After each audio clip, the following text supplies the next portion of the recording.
we're basically talking about account types, because those can get pretty, there's a lot of stuff going on there. There's a lot of ways that these different registrations can affect your estate planning and actually your tax consequences as well. So we talked about individual accounts, your standard, like your brokerage account, your name with your investments, or whatever other asset. Transfer on death, where there's a contract attached to that individual account, it takes it straight to a beneficiary without having to pass through probate or anything like that. Joint tenants with rights of survivorship, pretty common. That's what a lot of people use to, it's the most common way to hold joint property, especially between two people that are not married or related. So that'll be where each of the account owners has rights, if they are the survivor, to receive the other half of the property. And so that decedent's half the property gets stepped up in basis because it is now being inherited by the other person. Joint tenants in common is another way to do a joint account, but it's where they don't have the right of survivorship. So both of the owners, when they die, their portion of the asset just goes to their estate. So instead of going to the other person who owned the account, it'll just go to their estate and it'll get handled by whatever is in place there. Yes. Do these have to be spelled out in the trust, or is there a default? So a trust account will actually be a separate type of account. Like a trust will have its own, because those kinds of accounts will follow the dimensions of the trust. It'll be an account, it's kind of like an individual account where the trust is the individual, and then the trust says what to do with it. But it will default with the benefit of community property tax benefits. So it will declare that all assets are held, if they are, in community property, but within the trust. So if one spouse dies, they both get this tax-free step-up in the system. So the trust will declare community property, but you won't see community property, you'll just see it in the trust. So joint tenancy by the entirety, one we don't see a lot here because this is generally for other states. This would be a joint account reserved only for married couples, where each spouse has an equal and undivided interest in the property, and it includes rights of survivorship. So obviously, you have your married couple, if one dies, it passes to the other. And the other great thing about this registration is that creditors can't enforce a lien on the property if only one spouse owns the debt. So if only the wife or only the husband, maybe the husband goes and racks up a bunch of gambling debt, and then he's out on his own, and the wife has nothing to do with that, he comes home, he gets sued, the house is not going to be, if it's registered by joint tenancy by the entirety, that's not going to be available to that if the wife has absolutely nothing to do with it. Community property is what we've got here in California, as we talked about before. It's basically a joint asset that was either acquired during marriage or it was re-registered during marriage if it was a separate asset. So everything that's in community property, when one of the spouses dies, it's like joint tenancy by the entirety, where it automatically goes to the other spouse that has that rights of survivorship. But the benefit here is that it all gets stepped up in tax basis. So both halves get stepped up to fair market value on the date of the death of the first. So both of these registrations are pretty similar. Which is available to you depends on the state in which you're in. So for us, that's a community property. And then we have our trust account, like we were just talking about, an account opened by the designated trustee of a funded trust. Funded trust just means there's assets in the trust, there's stuff to do there, which allows for the deposit of funds to buy and sell investment products and stuff for the benefit of the trust. And you can also re-register houses and other property into the name of the trust. You've also got your custodial and guardian accounts that we talked about before, which is generally for it's kind of like if you don't need a trust to handle all these big complicated assets, but you still have somebody who's not able to manage their own finances. If you're willing to put a custodian or a guardian on that account, they can manage those assets for the benefit of the person that is unable to do it due to age or mental or physical capacity. So you can think of this as some of your transfer to minor accounts would be something like this, where you have somebody else who's in charge, who's in control, but it's for the benefit of the child ultimately, or somebody with a mental or physical incapacity. So a court-appointed fiduciary is required for this. I'm not sure what the exact process is for when the court appoints that. I'm not sure they might might be able to elect somebody and approve it, but regardless, you have to have a court-appointed fiduciary, somebody, and remember that word fiduciary, they have to act in the best interest of the client or whoever it is that they're representing, and put their needs above their own. So then each state might have some restrictions on allowable types of investments and the use of funds, so things that money can be spent on, because obviously if it's for the benefit of the person that you are being a guardian for, you can't just, pull the money out and start spending it on trips and all this other kind of stuff. There's gonna be restrictions on the use of those funds when they're spent. So let's get to the more part, which is the stuff that we missed last week. Benefits of community property, like we were just talking about, they enjoy a particular tax benefit, which is when one of the spouses passes, both the survivors and the decedent's tax bases are stepped up to the fair market value of the asset at the date of death. So unlike joint tenants with right of survivorship, which is actually what we frequently see a lot of couples registered with their house as, or a lot of assets, and they don't know that if they were to simply just re-register the asset, they immediately will now get this tax benefit that is huge. Because if you are looking at a $1 million asset, let's just forget exclusions, let's forget it has any basis, let's just say it's all taxable. If you have joint tenancy with rights of survivorship, one person dies, okay, $500,000 half gets stepped up, but now I have still $500,000 in gains if I go to sell it. But if it's community property, granted you have to be spouses for this, both will step up regardless, so you're not gonna have an issue. Is there a timeline when it happens? Is there like a time limit when it expires, like within 10 years, within 2 years, that you can step up? The last research I did, I think, was about 2 years. Yeah, if you sold it within 2 years, you get that stepped up basis. But I would say 1 year to be safe, because I'm not going to confuse them after tax assessments, but at least a year, within the year for sure. So is that for requesting a step up, or is that for actually being safe? Good point. Requesting the step, I'd get the house appraised immediately, right? And then you lock in the price, right? And then when you sell it, you can declare whether or not you guys. Okay, so we're talking about actually requesting what the value is for the step up. Yeah, appraisal immediately, and if you don't, then you have to go back and try to re-establish it and say, look, this person died here and I sold it within this period of time. But the main thing is when you got it appraised versus when they died. That's really important. So neither joint tenancy with rights of survivorship nor tenants by the entirety enjoy the same tax benefit. So you get some tax benefit by being in California, not a whole lot of others, but there's one for you, which is community property. The only other type of property that enjoys this benefit is inherited property, because it's kind of treated in the same way, where if an asset is inherited by a beneficiary, they get, their basis is the fair market value at the transfer. Now, if we're thinking about it in terms of joint tenants with rights of survivorship, you can see how this makes sense, because 1/2 is getting inherited. So that's where that tax benefit is coming from. So the other half is staying in control of the same person. Versus with community property, the way you can think about it is the entity that is the two people married. That is the entity that is dying, and the single survivor is the one inheriting all of that property, because now that connection has been erased. So the difference between the first one versus the second is the marriage. So if you're just living with somebody, then you get joint tenants. Right, exactly. So then you won't get that benefit if you're not married. So now we'll talk about different types of trusts. This is going to be super simple stuff. Again, we're not estate planning attorneys, so consult your proper professionals in the proper fields. But we'll go over some of the basics of what we're talking about here. So you've got two basic types of trusts. You've got your revocable trusts and you've got your irrevocable trusts. Basically just means I can change my mind, no takesies backsies. So with revocable, the thing about that is, if you remember last week, we talked about something called contract law.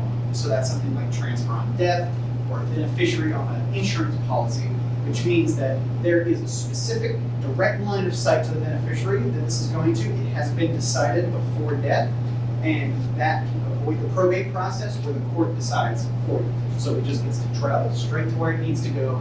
it doesn't go through probate. Now, the thing about a revocable trust is because you're still retaining control, you're still retaining the ability to change your mind about whether the assets are there or not. That means that it's still going to be includable in your gross estate when you pass. So that will have more to do with the amount of your estate. So if you're at, let's say we've got our exclusion of a little under $13 million, let's say you've got $15 million and you put $2 million in a revocable trust thinking that was going to get it out of your estate, and now you can just use the exclusion for all your assets. Unfortunately, that's still going to be included, even though you might have put it in a trust for somebody else's benefit upon your death. If it's revocable, it's still includable in your estate. So if you are to do something like a revocable trust or irrevocable trust, it still enjoys the same benefit of contract law, where there's no probate, no public process, none of that 2 years of waiting for the assets to move from the proper place. But they're a little bit more difficult to modify. Now, an attorney will be happy to charge you another several $1,000s to help you rewrite a trust. But irrevocable trusts are just generally not, they're not meant to be changed on a giant basis. Like you're not meant to change the amount of control of assets that you have, those sorts of things. And one of the other benefits is you don't get access from creditors. Because this is set up as a separate entity, it's sort of to not be yours anymore. Because you're giving up control, letting go of the assets to go serve their purpose at a later date. So your creditors will not be able to go after those assets anymore. So that's another one of those benefits of irrevocable trusts. And in the irrevocable, you could be the income beneficiary, but not have control of those assets. Yeah, so most of that has to do with ownership. So it's like whether you actually have material control over those assets, or if you have the ability to take them back and forth. There's a little bit of I forget exactly what the definitions are, but there's some sort of percentage of assets that you can still have your hands on, and it doesn't count as control of the trust. But once you push past that line, it starts to not be considered a irrevocable trust anymore. So a couple trust-related terms that you'll hear or that you'll need to know. First is the grantor. So if you're creating a trust, that's going to be you. That's going to be the person who's creating and funding this trust. You've got the beneficiary or beneficiaries. So that's the person or persons who are going to receive benefits from the trust. Again, that could be you, like you just mentioned. You could be an income beneficiary. But you could also have remainder beneficiaries or contingent beneficiaries. There's a couple different terms there. And then you'll have your trustee, which is the person, persons, or company, firm, whatever, that manages the trust in accordance with the trust's terms. So the trustee's responsibility is to follow what the trust says to do. That's their job. Generally, they'll get paid a fee for that, or some sort of percentage of assets, or something like that. But they will be the ones that are held to follow the trust and distribute the assets on behalf of you or the trust after your passing. We've got a couple special types of trusts. So a trust is a very general term. You can create a lot of different uses for it. You can get really specific, but there are some special circumstances in which you might get some better benefits.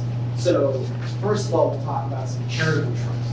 So we've got two different types of charitable trust. We have a charitable lead trust and a charitable remainder trust. With a lead trust, you're basically specifying that there's some assets that are going to go to the charity, where the rest of it will be used for other needs, other beneficiaries, whatever else needs to happen. But you're naming some assets, you're naming some amount that's going to go to the charity upon death. With a remainder trust, we're saying that we're putting the assets into this trust so that I can now receive income over the lifetime until death. Then, upon my death, all the assets that are left over get transferred to the charity. So these charitable remainder trusts, they are complicated. There's a lot of tax code that goes into it, but there is some talk of somehow that you're able to mimic a stretch IRA with something like a remainder trust. But when you start doing that, the idea is that your IRA goes into the remainder trust, and then you pay out income from that over a lifetime for a beneficiary. Then whatever's left over is transferred to the trust. But when you start doing the math, you are losing out on a lot of assets for kind of minimal tax benefits, especially if you're leading into a lower income tax bracket beneficiary. it just ends up being so much of the assets get left over at the end and then just leave. Is the remainder trust irrevocable? A remainder trust? Yeah. Yes, so it has to be. So you would have to be, it would have to be an irrevocable trust in order for you to get the assets out of your estate and qualify for the charitable deductions that you get with these kinds of trusts, because it has to be completely out of your control. You're not taking it back. You're just receiving that income until you pass, then all the assets go away. So when you set it up, it's irrevocable, but you get over time charitable deductions for assets that you put in the trust that are gonna produce income for you, Right. but you only are gonna lose those once you die. Right. So you keep getting the income and the tax deductions. That's a nice setup if you're willing to lead Yeah. to that. Yeah, so if you're thinking that maybe you don't want to be giving all of your cash to beneficiaries, or you just don't really have any beneficiaries, a charitable remainder trust it's a really good feel-good trust, because you get to get all the benefits of the assets that you've created over your life, with the income, and then you get to pass them to something that you believe in when you're gone. We also have a generation skipping trust. It's not something that I run into a lot of the time, but it is there. Assets will go to a trust. So the way that this works is you're imagining that you have grandma, mom, and you have a daughter. Grandma wants to leave assets ultimately to the granddaughter, her granddaughter, but she also wants to benefit her own daughter in the meantime. So first, the assets, when grandma dies, goes into a trust, and that trust starts to pay income to the mom. She gets the income benefit for all of her life, and then when she passes, it will then go, the rest of the assets will then transfer to the granddaughter or the youngest person in that situation. So really, it's just a good way to stretch between multiple generations, and that's pretty much that. You've also got a grant or retained annuity trust. So this is kind of a little bit similar to the charitable remainder trust, where you put the assets in, keep the income, and then pass all of the assets to charity. But in this instance, instead of the beneficiary being a charity, beneficiary is simply the people you want to have the assets in a general sense, so like your children or anybody else. So it's basically a similar sort of thing. You put all your assets into this trust. The trust then creates an annuity inside of itself to pay you out lifetime income until you die. Then your assets get transferred to whatever beneficiaries you name. Irrevocable life insurance trust is usually something that is used by people with just loads and loads of money. It's not usually something that us with relatively normal sized estates, even when they start getting relatively sizable, it's not usually something that is worth doing in the end, but it can be in some circumstances. So the idea for an irrevocable life insurance trust, or an ILIT as they're called, is it's basically specifically used to hold life insurance proceeds. So the trust will be both the owner and the beneficiary of your life insurance policy, which removes all the proceeds from that policy from your estate. So instead of you receiving them, those proceeds go into a trust, or not you receiving them. It keeps all the assets out of your estate, avoiding estate taxes on them. And usually what this was used for in the examples that I learned from was that you would take these proceeds and assist your estate in paying taxes. So it's like you get these assets outside of your estate, you get this benefit when you die, and then if there are things that need to be dealt with in your estate, this can help pay for those liabilities and stuff like that. And there's a protocol to do is you can gift money to this trust, but you have to leave it open for like 6 months for the beneficiaries to come and take the money that I give to the trust every year, so they have the freedom to blow the money or buy life insurance. They buy life insurance on me and I die, it's a tax-free benefit to the trust, ultimately to pay for my estate taxes. But I can't put money in and say, you have to buy life insurance on me, then that's a conflict of interest. So I donate the money to the trust, and then the beneficiaries have to wake up and say, you know what, I think we should buy life insurance on Dan, and then it comes tax-free. If not, it'll be taxable, and, well, I don't know about taxable, but it'll go back to my estate. So that's where we come up with the information, and then we send you the return. Yeah. So what about in that instance? What if you're transferring life insurance policy to this trust? Good question, I don't know that. Because I'm pretty sure that's one of the examples that I have also seen before, where instead of putting the money in and purchasing the policy, you actually transfer in an existing policy. I would assume the value of the policy, the cash value anyway, is a gift to the trust. Right. And then if it's a large gift, it might be added to your estate someday. Right. So, another one that we only see a couple times, but it is good to know about, is the special needs trust. So, special needs trust, it has more to do less with the fact that you might have a beneficiary that is in some capacity disabled or not all the way there, but it's more about not compromising any government benefits that they're getting. So if they're getting some benefit in terms of healthcare or whatever financial benefit it is that they're getting that income or assets can disqualify them for, this is the type of trust that you can use, because you would put the assets in here and they would not be counted as part of what the beneficiary has access to, because the reason for that is that it is used specifically to pay for medical care or day-to-day needs. So it's really just for maintaining the integrity of their lifestyle and making sure that they're able to have their needs met and not spending on frivolous things, not buying cars, not buying fancy clothes, but it's really just making sure that if there is any shortfall from those benefits, the day-to-day needs are met, or you can pay for medical care without affecting that government income that comes in or any other government benefits. So again, it's really mostly for not compromising the government stability benefits. If you have a beneficiary where they might qualify as disabled in some way, but they don't get any benefits, this isn't really going to be of any help, because you're not taking anything away from them. So at that point, you might look at, next, you might look at a spendthrift trust. Look at that, I timed it perfectly. So a spendthrift trust, or a trust with a spendthrift provision, however you want to look at that, this is the type of trust where it starts getting really particular how you want stuff to work. So this is when you start making those really advanced instructions. You start saying, I want you to get your bachelor's, master's, and a doctorate before you get access to all of this. This is when I want you to be 25 and do all these things. Like, you can pretty much have any requirement that you want in a spendthrift trust. So a spendthrift trust will maintain full ownership of all the assets upon the passing. So instead of immediately getting ready to distribute or anything like that, they will be held in trust, and the trustee is tasked with managing it. So, like normal, you have a trustee that is managing those assets for the benefit of the beneficiaries. But as the trust retains full ownership, there's a special clause that dictates exactly how and when the beneficiaries may receive their portion of the assets. Again, this is where you're putting those gates in place. You're putting in some requirements. You're saying, I want you to be educated.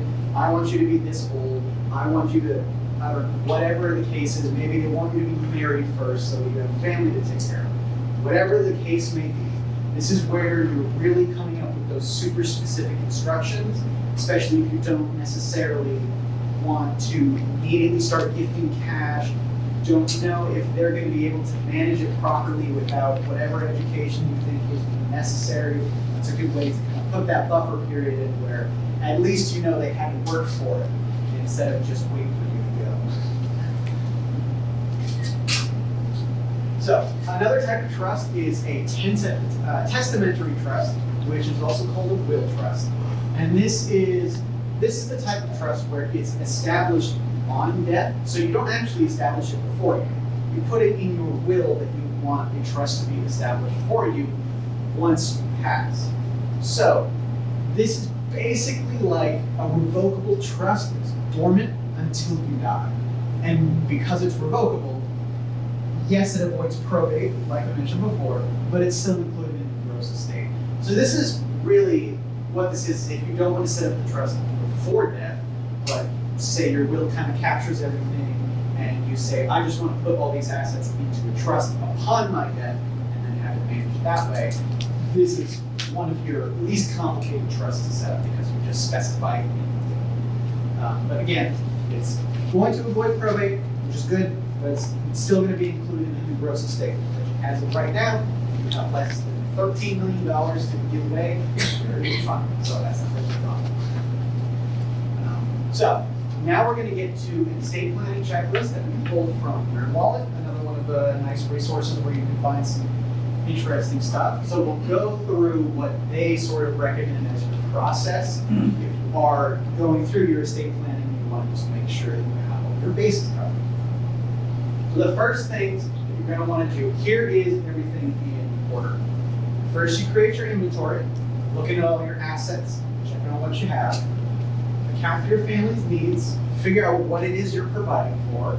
You'll notice this seems very similar to all the stuff we've talked about before. Figuring out what those needs are, figuring out what the purpose of these assets are for. Establish your directives, pretty much the same. What do you want to happen? What are you saying you want to happen with these assets? Review your beneficiaries, something we talked about a bunch. Know your state's estate tax laws, check and see if there's an estate tax. There's not one in California, correct? No estate tax in California, but if you're dealing with a different state, it's something you want to check up on. And then weighing the value of professional help with estate planning, especially if you've got millions of dollars, or you just have a complicated or very specific situation you want to address tenderly, you definitely want to look for professional help, at least for a consultation, even if you're going to do everything yourself. And then, of course, plan to reassess, just like we talked about with our asset allocations, always be looking back and make sure everything is in line with what you want to do. So, first thing, when you're creating your inventory, you're going to have two types of assets, tangible assets and intangible assets. So a tangible asset, really, real stuff, like stuff you can put your hands on. Like I can grab it, that's a tangible asset. That's what I want. So homes, land, and other real estate falls into tangible assets. Vehicles include cars, motorcycles, and boats. Collectibles, art, antiques, all that kind of stuff, and your other personal possessions, like if I had a stack of a book active retirement investing, that might be considered a personal possession. Intangible assets, stuff that kind of is, on paper, on the cloud, that sort of floating in the air stuff. That would be like your checking and savings accounts, your CDs, stocks, bonds, mutual funds, life insurance policies, retirement plans, individual retirement accounts, HSAs, business ownership, all this stuff that really only exists on paper.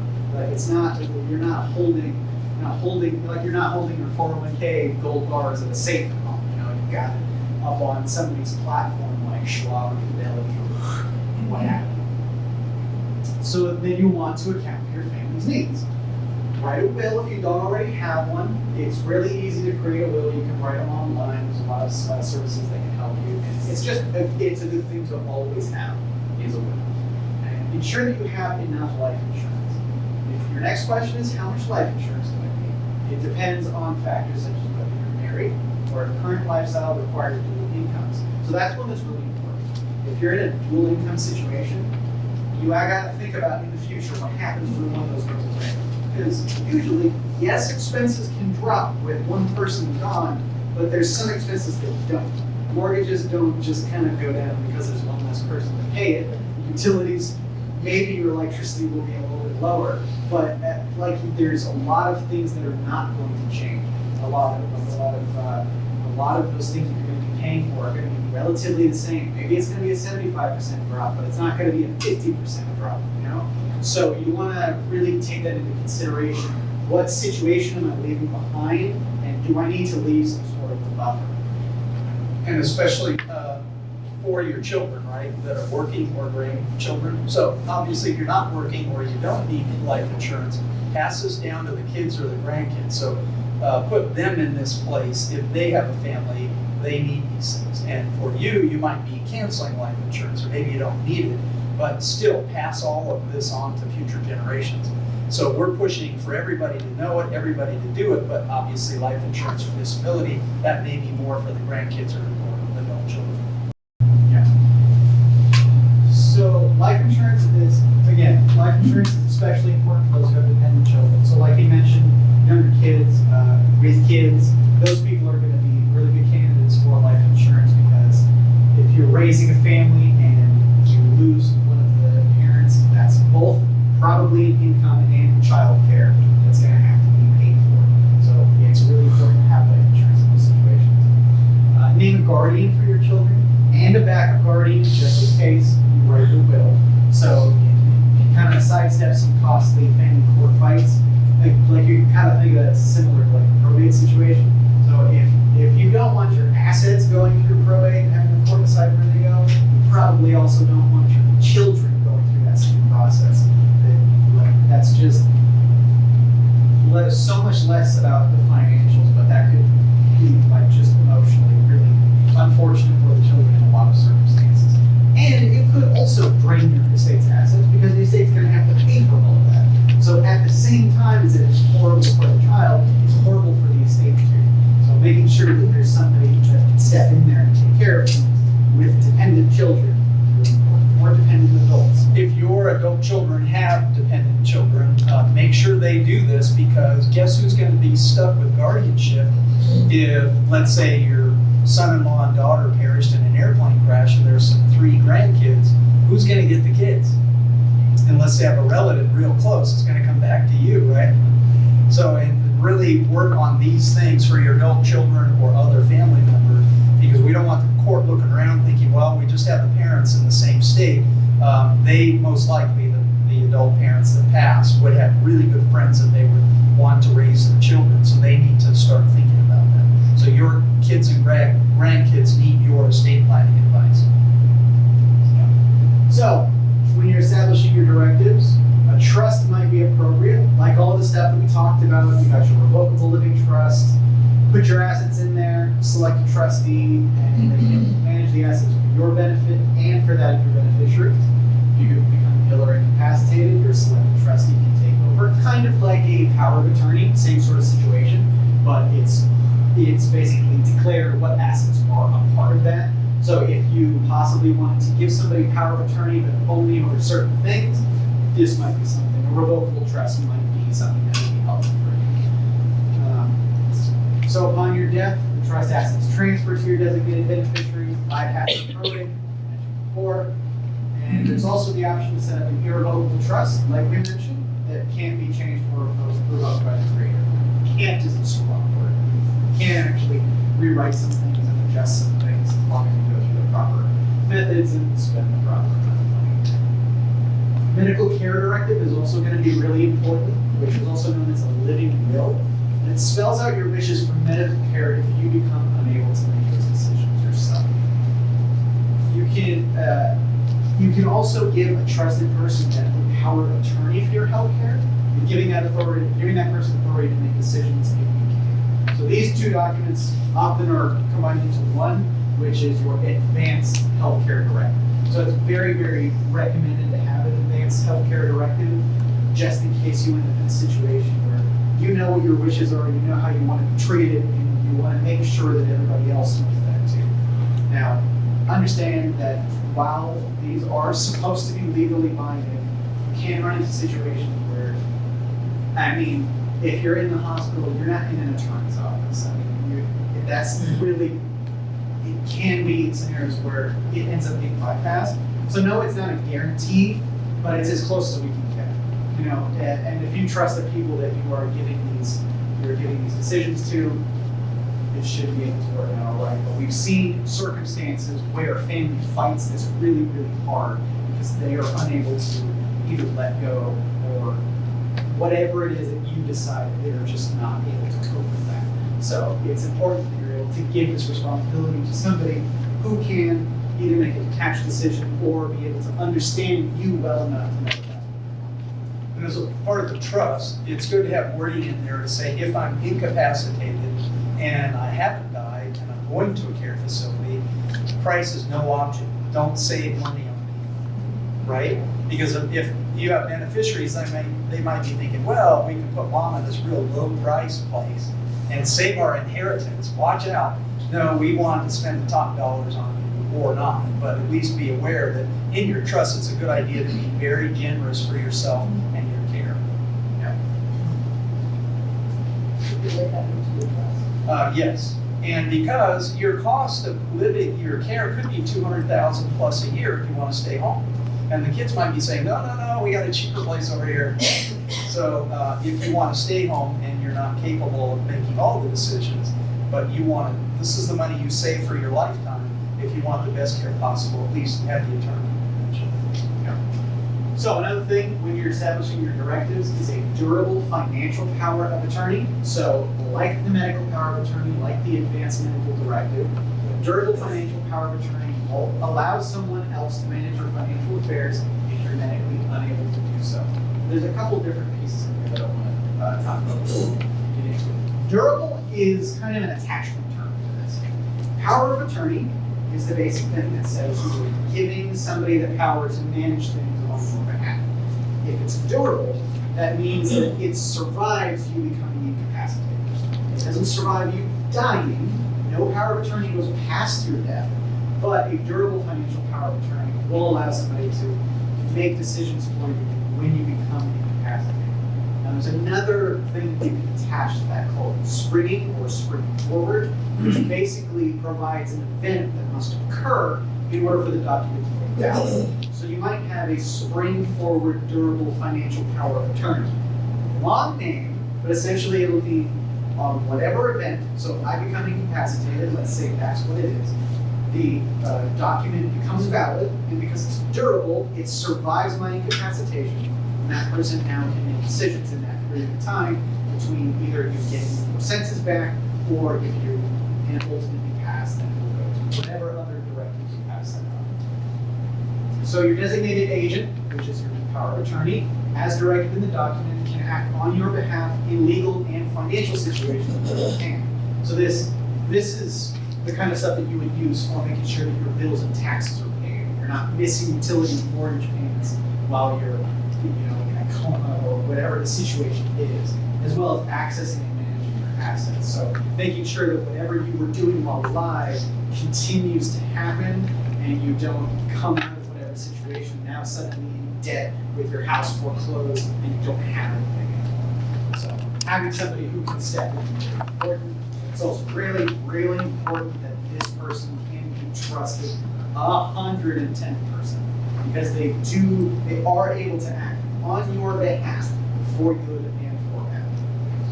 They're supposed to do it for good. If you give them the power, you never know. And if you don't have a family member you want to give that burden to or trust, then you could go to a professional fiduciary. They're individual people, but that's one person.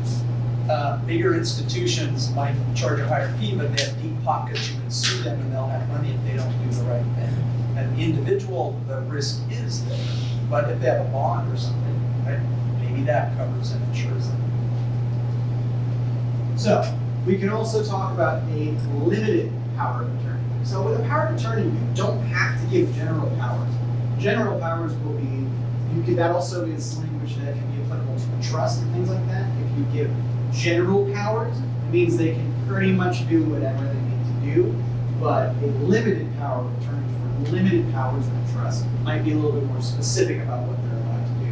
So in the trust example, if you give a trustee general powers, they actually can legally pay their own creditors off with your assets.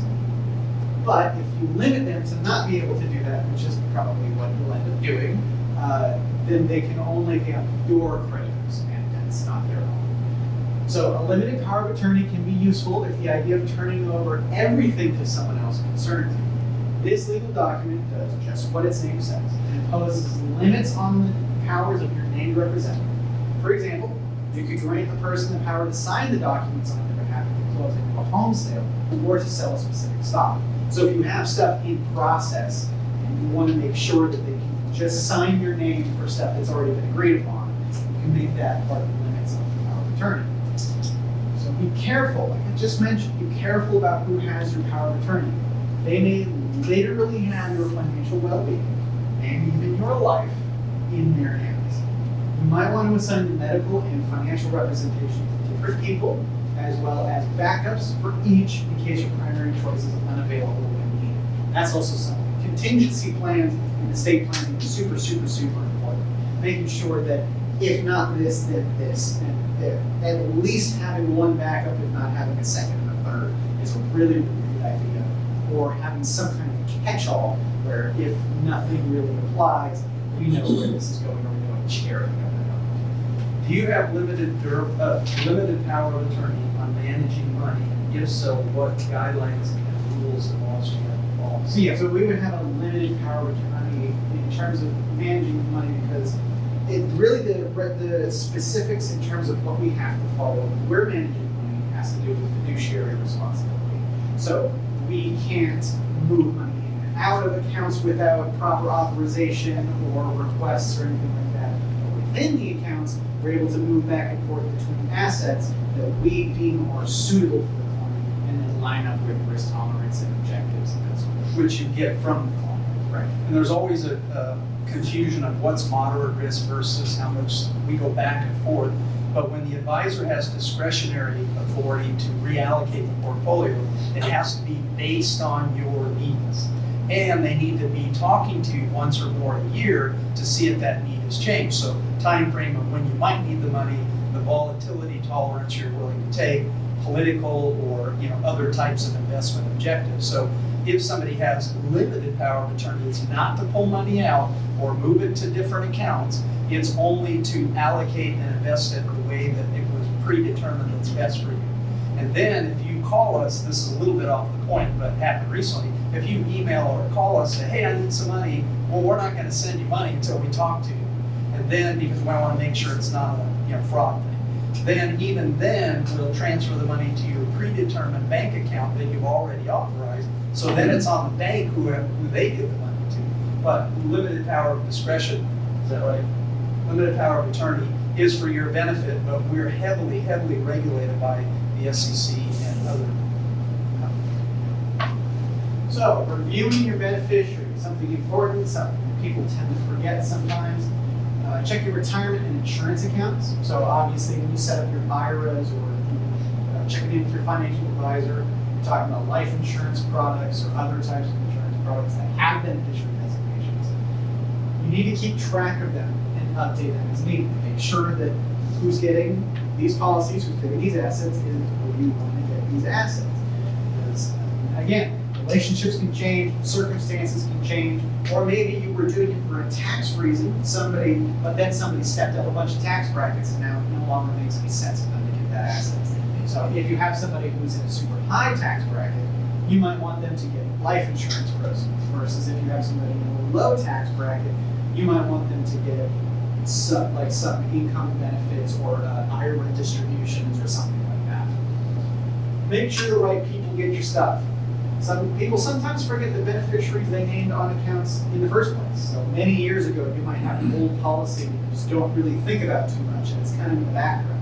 But you want to make sure that you have the right person on that beneficiary designation. If, for example, ex-spouse is still a beneficiary on your life insurance policy, your current spouse might get none of the payout after you're gone, because that was the named person on this policy that the benefit was supposed to go to.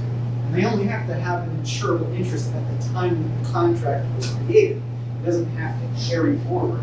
So even if now they're gone and they might not have that interest, that insurable interest in you because they're your spouse, they'll still receive the policy benefits afterwards. So don't leave any beneficiary sections blank. In that case, when the account goes through probate, it may be distributed based on the state's rules for who gets the property, which is something we really want to avoid for a lot of different reasons. I mean, we'll talk, we might have some slides on that later, but things about probate is it takes a really long time, it can get really expensive just based on what the court deems the fees are or where it is they're consulting with, and then they get to choose where everything goes. I mean, yes, your family can petition, but maybe they don't have the same ideas that you do, and now things get really hairy, really dicey. And so if you leave beneficiary sections blank, probate court is going to be the one that takes care of those assets. Not you, not your trust, not anybody that you want to be with, but rather the probate court. Name contingent beneficiaries. Always something we're pushing for when we're talking with clients. Yes, you can have your spouse as your primary beneficiary, perfect, great, but what about just in case? What if both of you are gone at the same time and she's not there to receive the assets? What if that person actually predeceases you and now you have another situation where that beneficiary is not available? You need to have contingency plans in place because again, it's gonna be like the other situation. It's gonna be as if it's blank because that first person is not available. So now it has to go through the same situation where it goes through probate in order to figure out who's going to get the assets, because the named person is not available. Contingency plans, contingent beneficiaries, super important. Wasn't there one benefit of not having a contingent beneficiary? What's that? You can tell your spouse, like, we can't drive in the car to go out to dinner tonight. If something happens to both of us, you know, it'll wreck everything. So why don't I stay home, honey? Yeah. Exactly. So know your state's estate tax laws. Again, in California, we don't have any estate taxes, so that's not really a concern. At the federal level, only very large estates, for the time being, are subject to estate taxes. The federal estate tax ranges from rates of 18% to 40%. It generally only applies to assets over 12.92 million in 2023 or 13.61 million in 2024. So what if you have an estate that surpasses the federal limits? You may want to consider a branch of retained annuity trust. So again, you're getting those assets out, but you're retaining the income benefit. And again, that's that type of irrevocable trust that can help reduce the amount of taxes for heirs pay. So it's got nothing to do with you, but it's how much of the estate actually gets from the state to beneficiaries. Because if they have to pay estate taxes first, then deal with whatever the consequences are afterwards. In most cases, it will be stepped up basis, but still, just in case, very important to make sure that you follow the rules. Most of us are probably not going to have over $13.61 million of assets to give away, but that number sunsets in what year? I was gonna ask you, it's like 5 years from now or so, and it goes back to the original 5,000 plus inflation, maybe, 5 million, 6 million at that point. But we all remember that it was, I remember when I started business, it was like 120,000. If you had assets over that, we had federal estate taxes. And then it went up to 600,000, remember, then it went up to 1 million. So in about 5 years, if you win the lottery today, you give away 12 or 13 million, no problem. But then that drops down to about 5 million plus inflation, so maybe 6 million in 5 years. And if you set up a trust, there's no way around this.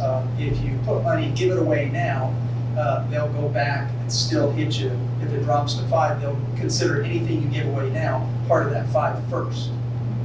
So it seems like I won the lottery, I got $12 million or whatever, you can give it all away or just give part of it away. But if it drops to 5, this is why people want to give money away now while they get credit for the 13 million. But if they give half of it away and it drops to 5, then they consider that was your 5 and you lose that. So you had too much money, Nash and I are more than willing to be beneficiaries and give us your money before this tax thing changes. So some states have estate taxes. Again, we don't, but they may levy estate tax on estate's value below the federal government's exemption amount.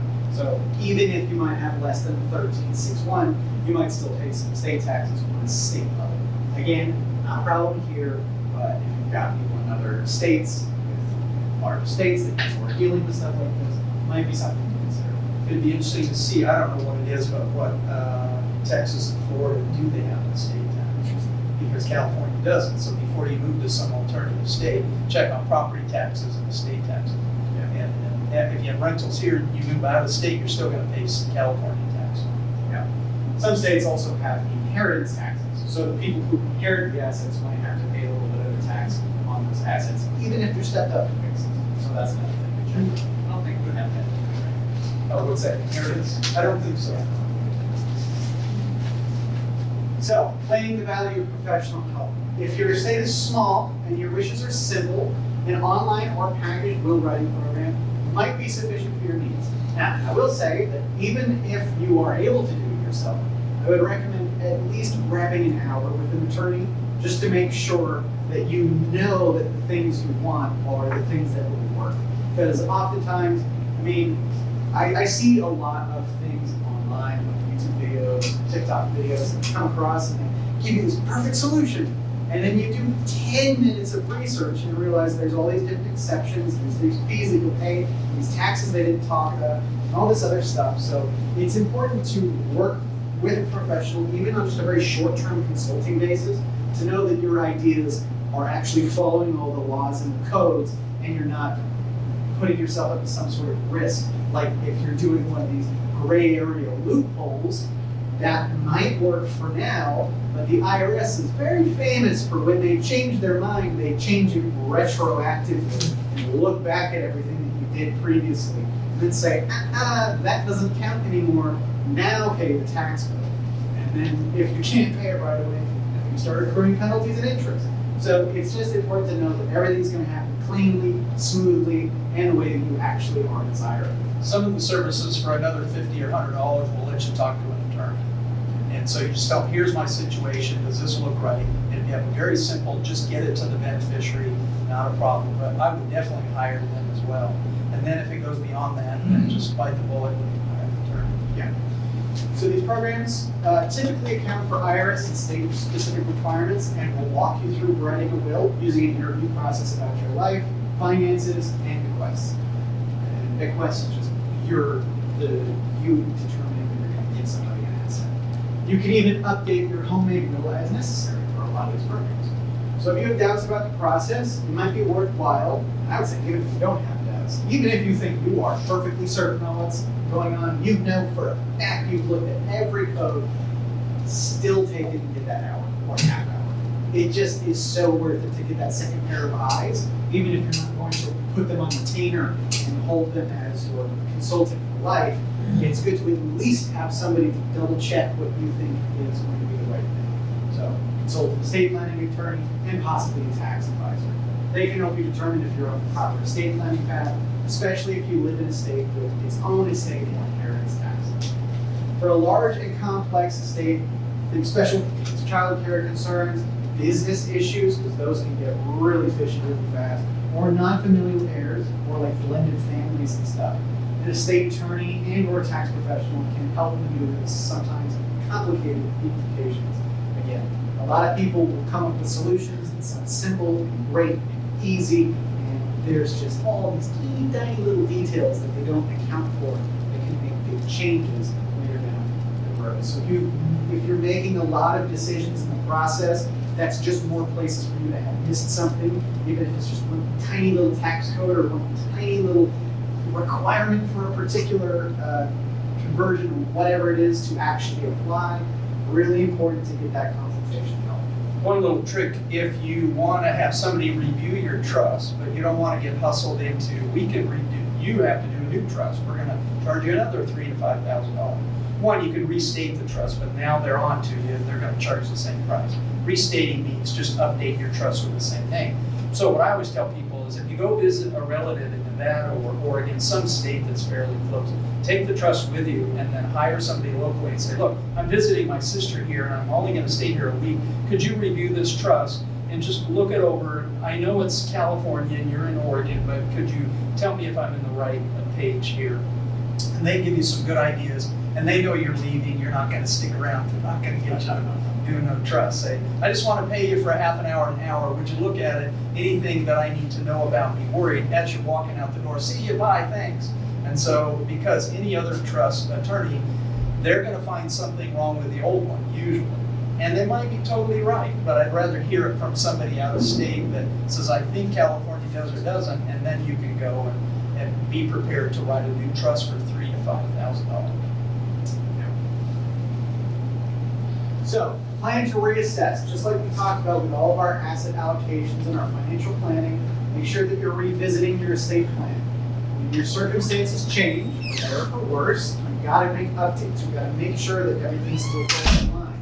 Just the same as if you suddenly got a bunch of money you didn't plan for and now you can allocate your portfolio in a different way, or you have a big cash need and now you need to back off a little bit. Same thing for estate planning. If you are involved in a settlement. Now there's a giant pile of cash sitting in your account. You need to figure out how to distribute that.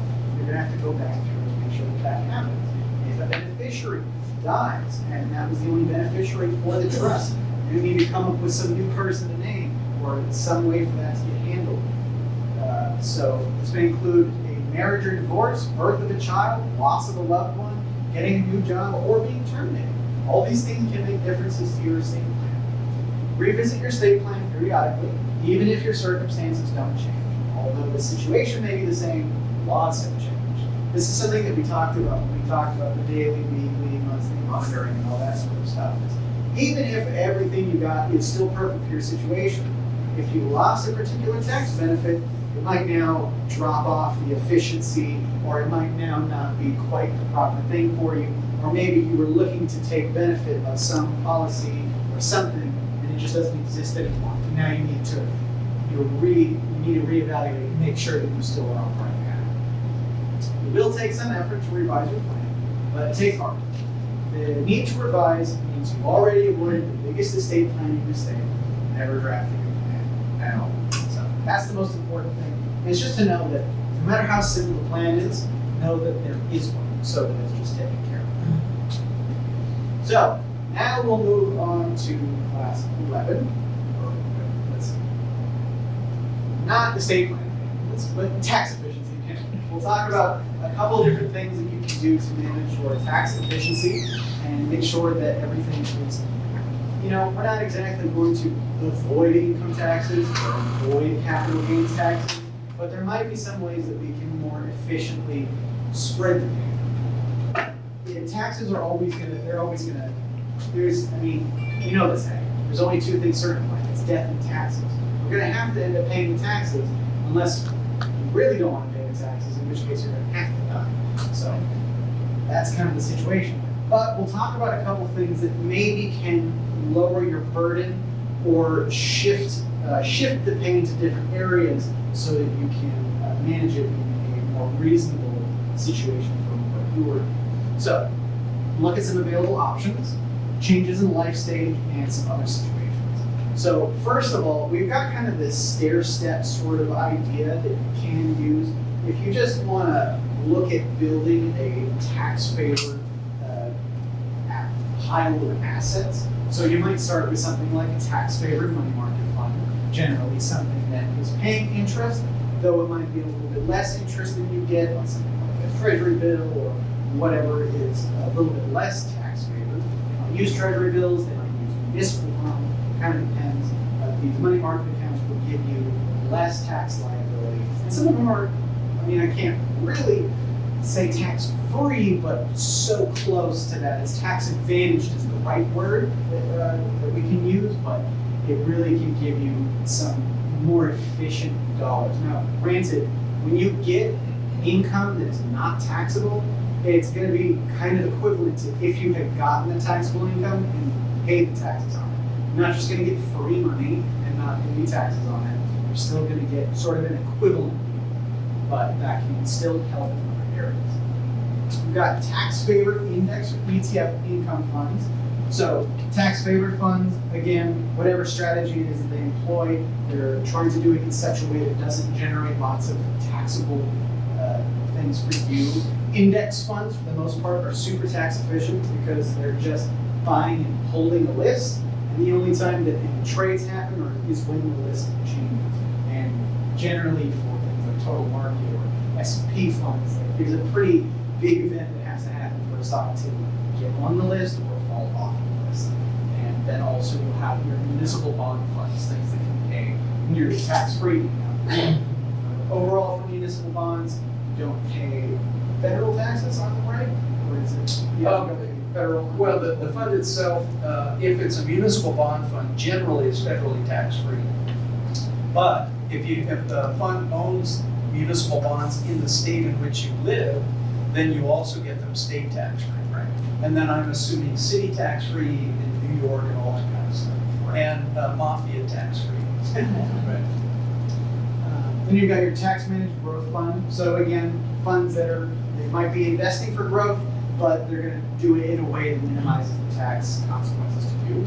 Again, your index funds or ETFs.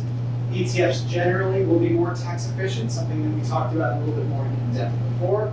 Because of the way that they're able to interact with entities called authorized participants, they don't actually generate any capital gains that come out to you because they're doing this tricky little exchange back and forth of whatever is inside the portfolio or inside the fund for shares of the fund. And it gets really complicated in depth. Maybe we'll talk about that in a little bit. But ETFs are generally going to be your most tax efficient, especially if they're not paying out dividends. So growth ETFs are very efficient in terms of tax, but you don't have that big giant capital gain at the end of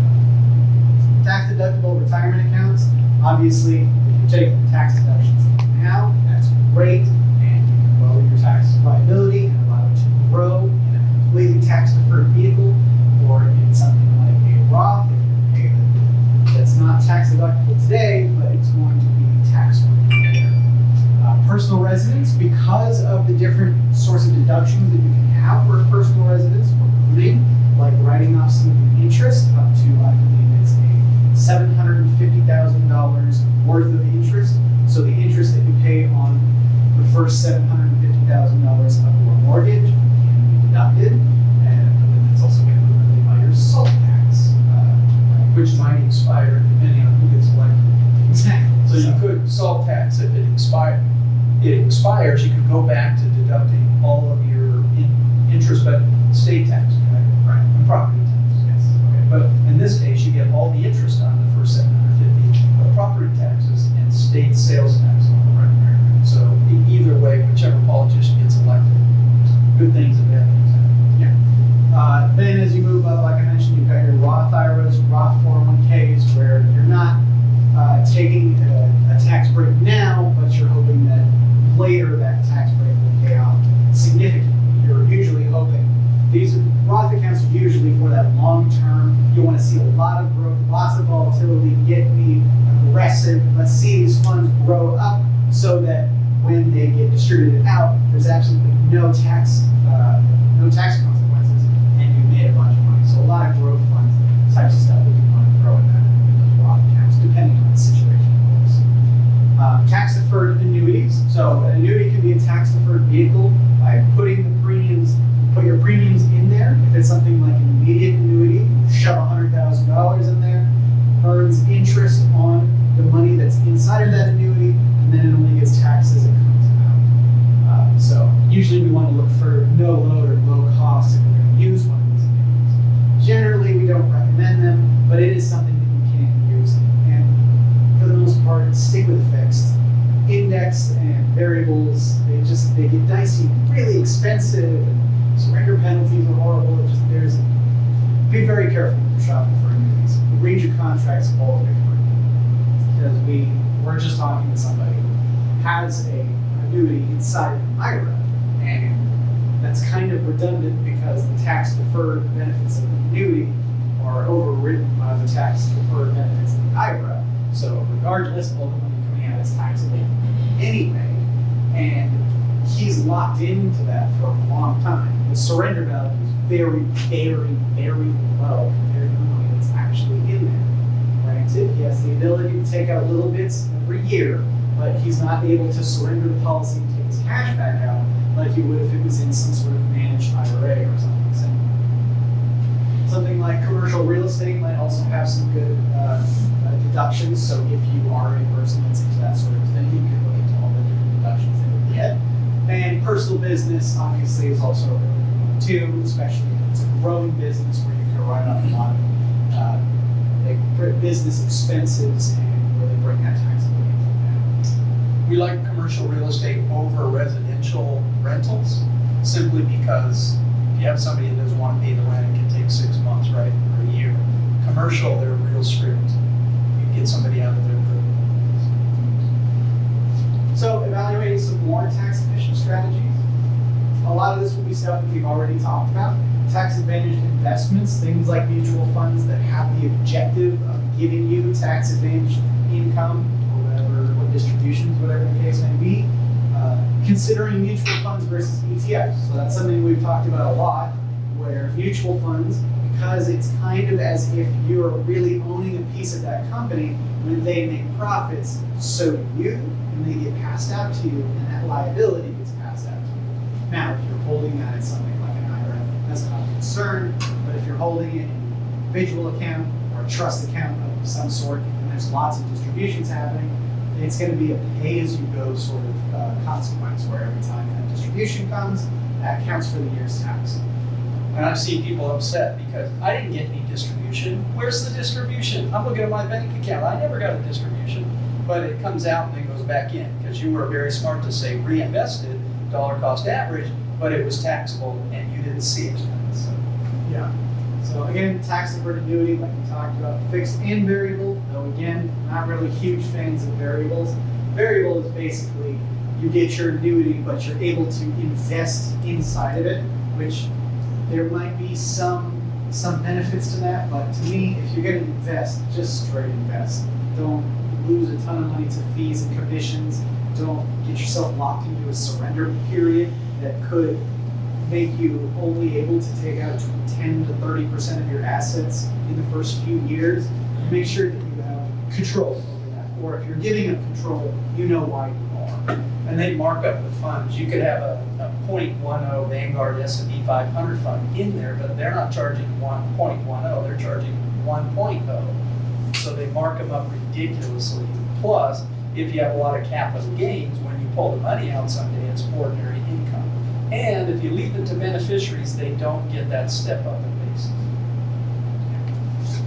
So, one of the other things we can also talk about is converting your existing IRA to a Roth IRA. There are some circumstances in which it's a good idea, and there's some circumstances in which it might not be a very good idea. Firstly, for your reasons to convert would be if you are now retired and you're in a lower tax bracket. You've got less income, maybe you just have less taxable income in general, and now you're able to step down a couple brackets. Now you could fill back that area and use that as time to convert and use that lower tax bracket to pay less taxes now and then avoid higher taxes in the future. So if you retired later in the year, you can defer current income, deferred compensation. Or another reason would be if you retired later in the year, you can defer current income, deferred compensation, or defer a pension until the following year.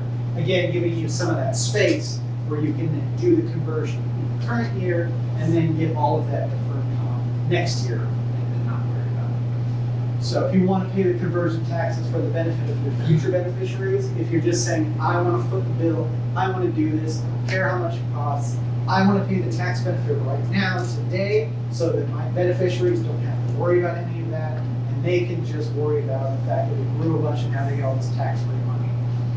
If your future income is going to be higher, that's another reason why you might convert now. So even if you're in a relatively high or some middle ground tax bracket, but you know that something's going to happen later that's going to jack up your taxable income, it might be worthwhile to convert now. Reason for that being, if you're going to be taking money out of a regular IRA, you pay it out of ordinary income, right? So if your tax is going to be higher later, you might as well pay the ordinary income rate now, that's definitely going to be lower, and then pay nothing later. So you're saving basically that difference, and you get all those earnings along the way too. So especially if you are expecting to put this into a lot of growth assets, you can take the tax bill right now, invest it really aggressively, let it ride for a lot of time, and then all of that gain passes on tax-free. One other thing is it shrinks the size of your IRA. Right. For future mandatory distributions. Yeah, that's it. So reasons against converting to a Roth IRA would be if the tax liability would move you up into a much higher tax bracket. Now, again, it's not like if you go up a bracket, suddenly all of your income gets taxed more, but it could be some sort of implication that you aren't looking for to go into the next tax bracket and have those dollars taxed at that higher rate. If that's not something you want to do, that's not something you want to do. If you don't have the money for the taxes set aside, that also is something that you want to be particularly aware of. Because when you're doing these conversions, the money goes straight from one account to the other account.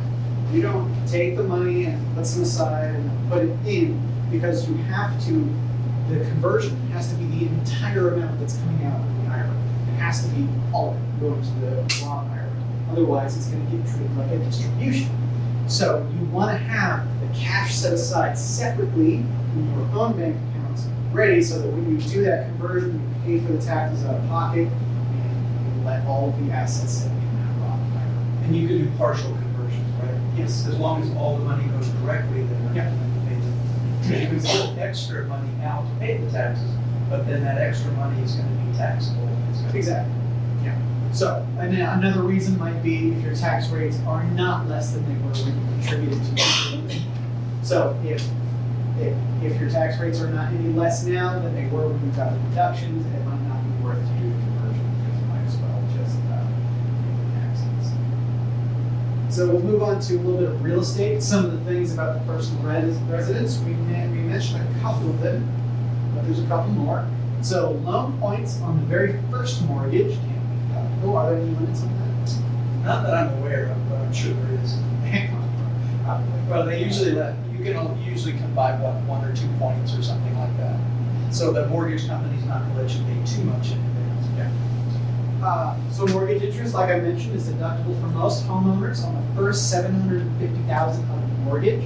So if you've got $1 million mortgage, only that first $750,000 worth of interest is going to be deductible.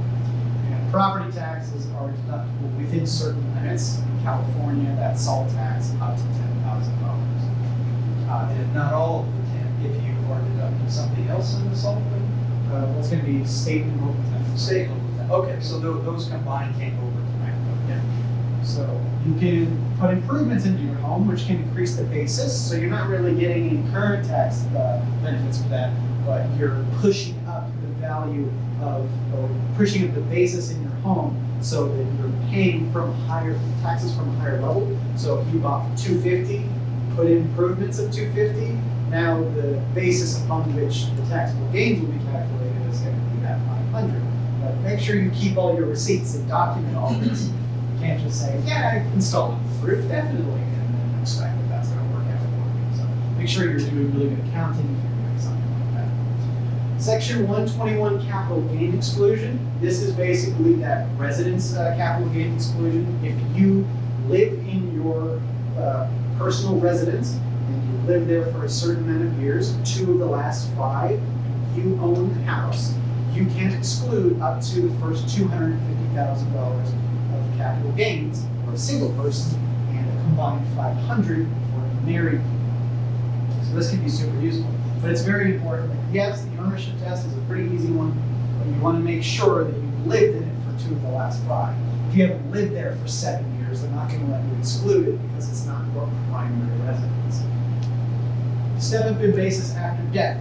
If the property is getting inherited by somebody, just like any other inheritance property, it will step up in basis, and that person will not have to pay capital gains taxes if it doesn't really move in value from the point of the inheritance and the sale. So rental properties. You'll have some loan points, but at purchase only. You can only do it when you purchase the property.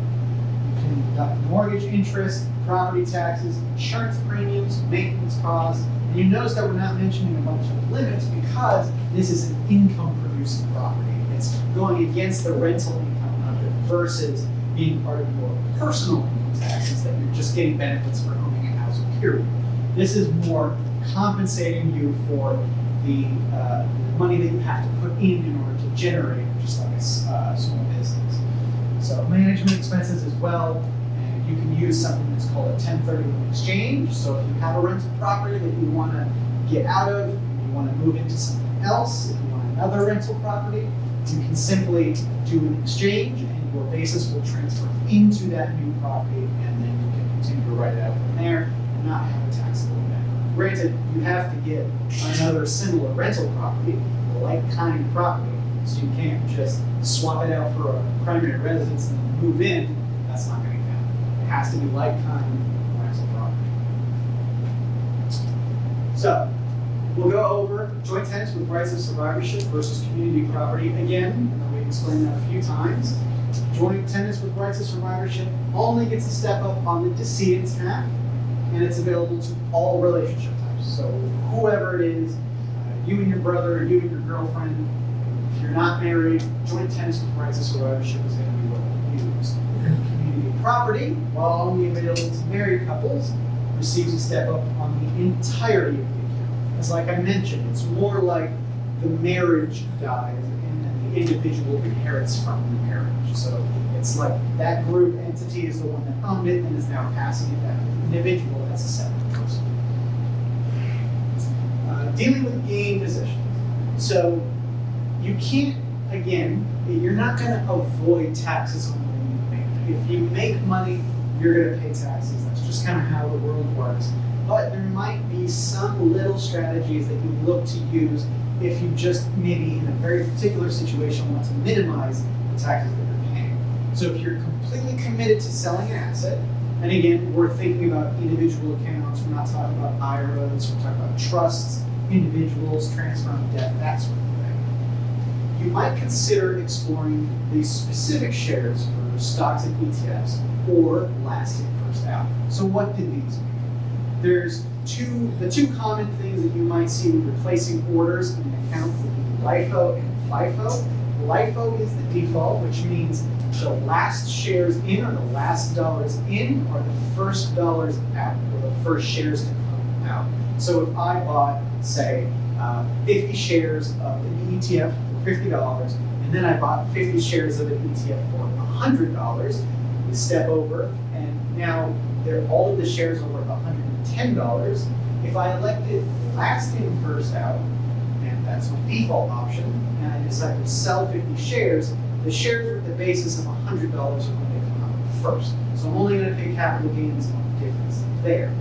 But if you have first in, first out, it will be whatever the first money it is that you put in, that will be the first share sold, which usually end up being the lowest cost basis in a generally bullish market. So is that kind of like do low tax planning? If you were in a low income year, then you do first in, first out as the most gain. Yeah, possibly you would just choose whatever has the most gain. Or as we get all the time, I need 10,000, I need 20,000. So then last in, last out might be the most. Last in, first out. I mean, last in, first out. Yeah. Well, it brings me to the next question. Do you put, it's automatic, last in, first out, but if you want to do something else, you check another box. when Yeah, you so do you something. will make a selection. Generally within your trading platform, they should give you the option. And then if not, you can always, if you're working with an advisor or something, they can make that election for you. So there's three methods: first in, first out, last in, first out, and then the other one, which would be the specific shares method. You actually can just say that share, and that share is sold. Don't touch the others. So if you are in a position where, let's say, prices have been just absolutely wild, they've been high, they've been low, they've been flat, and you've been buying in every single one of these spots, and you've got some shares from earlier over here, or some shares from later over here that are either at break even or loss, and you need to take out some money. You can say specifically that you want to take out those shares that were acquired at specific times. So that's something that we very easily can look at. Is when we look at a summary of a position, we'll see all the different little purchase dates and the gain and loss of each respective dollar amount to see which shares might be the best eligible for a withdrawal. Now, for the most part, last in, first out is default because it usually gives you the best treatment.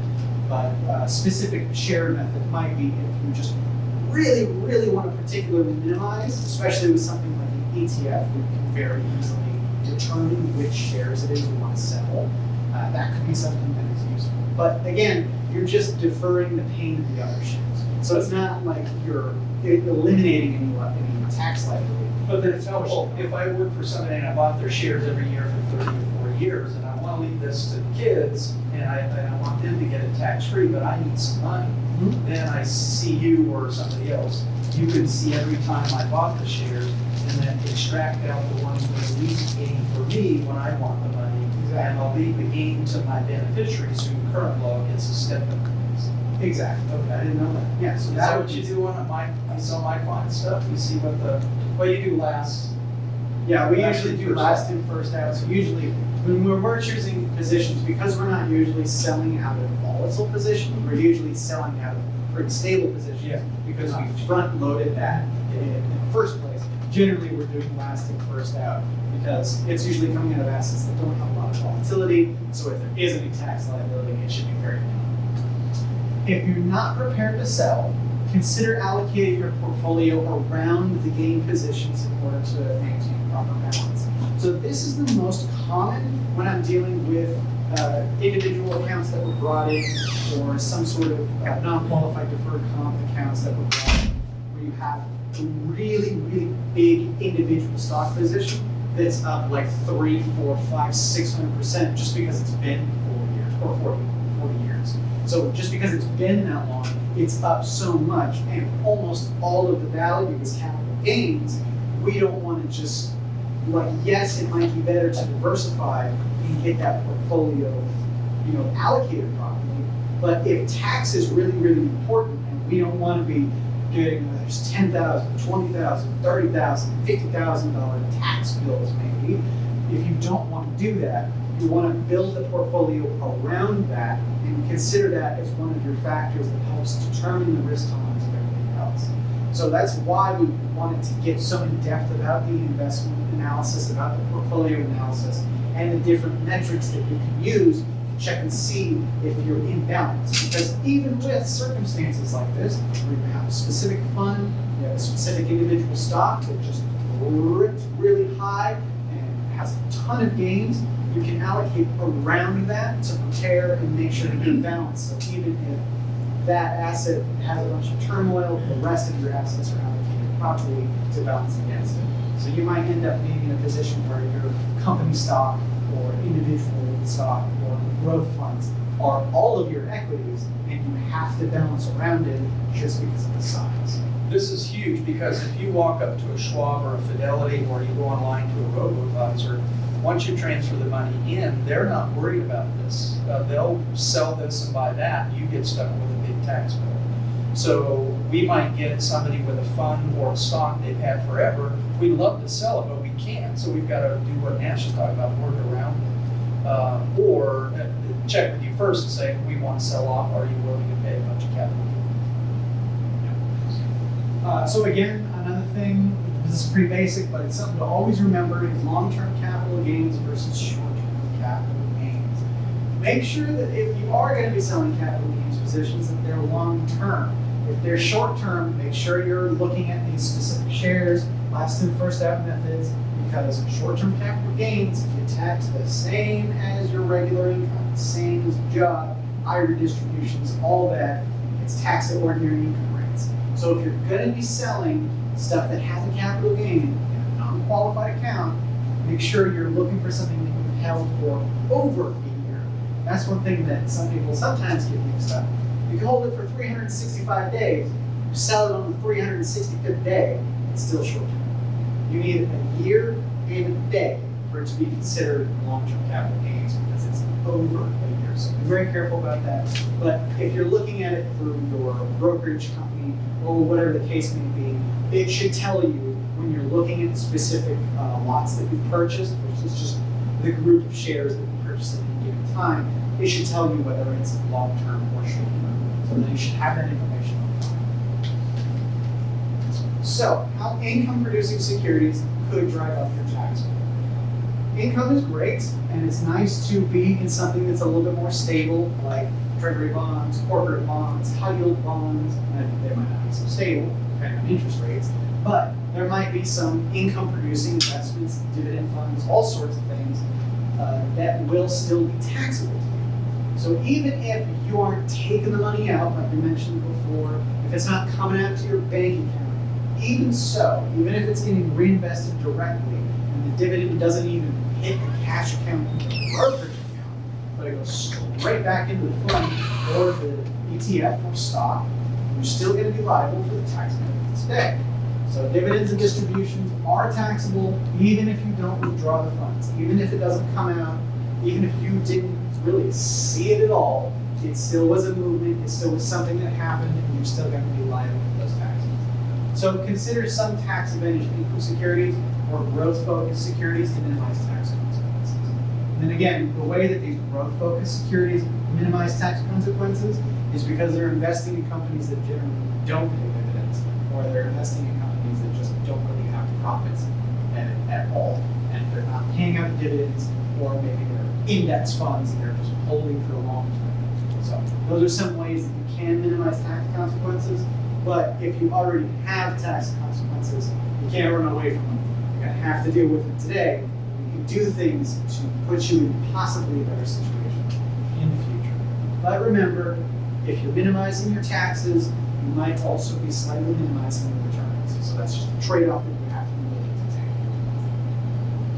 Portfolio rebalancing and allocation adjustments. If your financial professional is reallocating your non-qualified portfolio without considering your tax needs, you may need to rethink your relationship. So this, again, model portfolios, they can be an efficient way for an advisor's financial practice. But if they're automatically rebalanced and that is not being taken into account for your particular situation, then it's just generating capital capital gains for you, or if they're manually doing it and they're moving money around, they're selling a bunch of assets to buy this new investment plan, and they're not even considering you or calling you, that would be something that I would really, really want to make sure that I get very clear with my professional, or maybe even see somebody else. Because I've seen situations where it's not even necessarily that they don't tell you, but you might not understand fully what it is that's happening. You might not understand fully that when we're going to move this portion of this taxable account to this taxable account over here, our intention is to sell all of the assets, transfer cash, and create a new allocation. That could be fine if you don't have a lot of taxable gains, but if you've got tons of capital gains sitting there and they trigger them all at once without ever consulting you or making you aware of what the consequences are going to be, that's something that, in our opinion, is pretty unhealthy. We want to make sure that the awareness is at least there in the relationship that that's a concern. Automatic rebalancing is seldom suitable for a tax-concerned investor with a non-qualified account, just because if it's automatic, it is continuously happening all of the time. And the thing about rebalancing is generally what rebalancing programs are looking to do is to bring you back to the asset allocation that you were in, regardless to what portions have gone up or down. So if we're in a situation where our ideal is a 50-50 portfolio, 50% stocks, 50% bonds, and the stocks go a lot up in value, and now suddenly we're sitting at a 70-30, now the computer program is going to kick in, sell off those equities, buy some more bonds, and rebalance, and it's going to trigger that tax consequence. So automatic rebalancing is not something I usually want to do for a tax-concerned investor, though I will say that there are some more advanced programs out there that do actually account for that. So as long as it's something that your professional is aware of and is actively maintaining integrity with, automatic rebalancing can work, but for the most part, we like it to be more of a thought-through process about your specific needs and really your tax budget, like what you're ready to spend and what cash you have available. When you're choosing new positions, be aware of their characteristics. Again, referring back to that mutual fund versus ETF conversation, if you're building a taxable account and you're buying mutual funds, understand that you will be paying those taxes along the way if they distribute capital gains. If you've got a fund with a dividend or a stock with a dividend or bonds that pay interest, again, you will be taxed for that because you're making money, you're making taxable income as we go. Is the income tax advantage? That's something we like, is if we are looking to minimize our taxes, at least let's have some of the income be tax advantage so we're not paying taxes on everything. So examples of tax advantage investments like we talked about before, ETFs instead of mutual funds, growth equities instead of dividend equities because the growth companies generally won't pay dividends, the dividends will, those are taxable, government bonds versus corporate bonds. Now you're not escaping all taxes with government bonds, but you will usually be escaping federal taxes or state taxes. So you won't pay state taxes, but you will pay federal. So Treasury, again, state tax free, and municipals could be possibly completely state or completely tax free if you purchase them from your home state. So that would be the qualifier. If you're in California, you buy California muni bonds, you're not going to pay any taxes on that income. Though, again, be aware, comparable rates are 5%. You're in taxable bonds, you're probably going to earn 3 or 2.5 or something equivalent. So that's just something we want to be aware of. So finally, last thing we'll talk about, we're a little bit over time, but we have one more thing to talk about, and that's tax loss harvesting. This can be good, but it's important to understand what the actual implications are when you're doing this. It feels really good in the year that you're doing it because you're saving money. So pretty much what tax loss harvesting is selling loss positions, selling positions that are down in order to start stacking up some capital losses so that when we sell a gain, we have a loss to net it against. So we will not pay taxes on that gain because we lost some other comparable amount of time, and it's really just return of basis at that. So it's most beneficial when you're dealing with short-term capital gains. So if you've got something that you ran up in the last 3 to 6 months, and you've got some other positions that are kind of lagging, if you need to take some money out and you don't want to get short-term capital gains, because those rates are a lot higher than long-term, that would be a great time to use tax loss harvesting, because you're taking advantage of an opportunity to secure some gains and possibly rebalance some loss positions. If you're looking to replace a poor performer with a cheaper, high-quality fund, that's a really good opportunity to harvest losses to offset gains on other positions. Now again, I was mentioning implications, because yes, you will be moving from a poor quality investment to a high quality investment, and you'll be baking in a loss for the year. At the same time, that also means your basis now goes down, because you took that loss, the difference between what you paid for the original fund and what you sold it for, you took that loss, and now that is out of the equation. Now just the money that goes back in becomes your basis. So if I have a $100 stock, it goes down to $50, I claim that $50 loss, and I buy another stock that's kind of similar or is something else that I want to invest in, and then that goes up to 100, that 50 is now my taxable gain. So again, taxes are not something we avoid, it's just something we manage or push away for later. Capturing all losses all the time is not necessarily beneficial. Use the opportunities when they present themselves, but don't assume that every loser is a permanent loser. I mean, we see that a lot. That was something that we talked about when we talked about a lot of general terms of investing, when we talked about the time value and the law of large numbers and all those fun things. Like, yes, every little blip can be painful, but if you sit it out for the long term, it's very, very common that assets will recover, at least equities. Bonds don't usually have that same sort of recovery, because it's a much different valuation process. But in terms of general stocks, mutual funds, ETFs, and all that sort of stuff, if you've got a loser, it's okay. If you need to use that loss for something great, go ahead, but don't sell all losers, because they might not always be a loser, and taking that loss again reduces your basis and increases your later capital gain. So that concludes our discussion about the estate planning that we were talking about and our tax management strategies. Do you have any questions before we go? On that tax loss harvesting, if I'm older and I'm gonna leave everything to kids, but I'd like some money, I can harvest some losses and drop the cost basis, and then leave that money's meant to be left to somebody else when they have step up basis. Right, so all these things that were negative implications Yeah. could also be positive planning points Yeah. for a future beneficiary if they're going to be the ones taking that asset and carrying this tax burden. There's always the other view to everything. That's what, if you do the planning based on your situation, then you come up with the right angle, because we can argue pros and cons about everything. Sell something that has a better quality, lower cost, take the write-off. Yes, that's good, because you want to have a lower cost fund. But then you have that step up, you just want to go. And who knows where tax will